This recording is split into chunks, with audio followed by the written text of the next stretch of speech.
향후시의회 안건심사, 도시계획위원회 심의를 남겨두고 있습니다.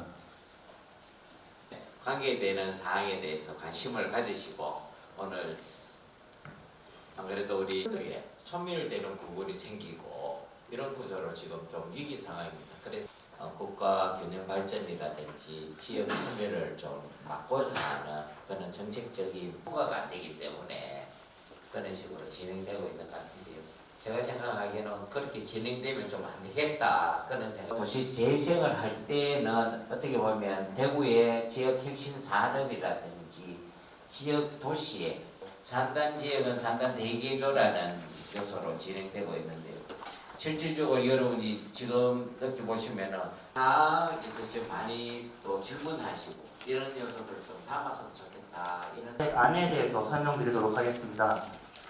계획의 개요와 대구시 재생 여건 분석, 도시로 각 구군에서 이 지역별 도시재생 활성화 계획을 수립하고 국가 공모에 대응하면서 추진 경과입니다. 작년 6월에 계획 수립 착수하여서 구군 설명회 및 실무 협의 의견 2000년대 후반부터 재생의 개념을 담은 사업들을 본격 추진하였습니다.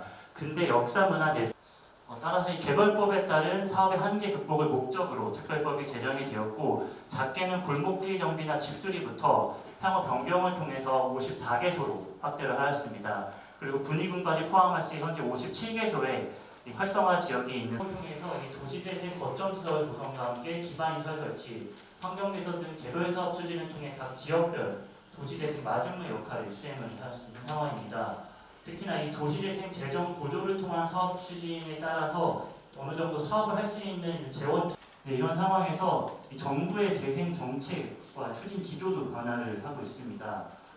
기존에 있어서 특히 이런 정부 정책 방향 변화에 따라서 이 공모 유형 등이 계속 신설되고 폐지되고 있는 상황에서 이 변화는 설정하여서 6대 실천 과제를 설정하였습니다. 각각의 실천 과제별로 설명드리겠습니다. 경제거점재생 추진에 있어서 방향입니다.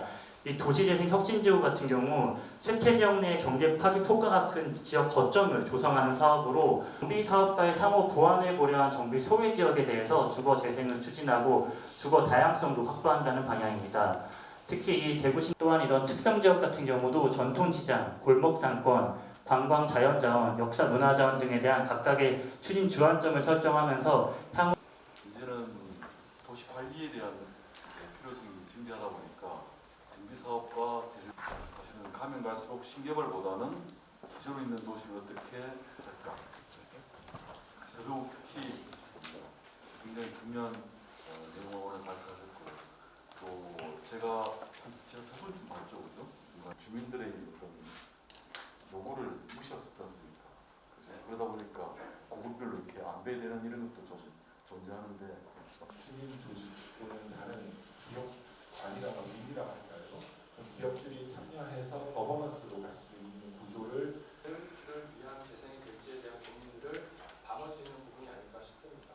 다만 한 가지, 성과지표가 계속 결국 도시재생 사업을 따고 사업이 진행되고 그리고 후속 지원까지 이루어지는 하나의 연결성과 지속성을 가지려면 조금 더 나은 삶의 질과 환경을 유지하게끔 하는 게 중요하지 않나라는 생각을 합니다.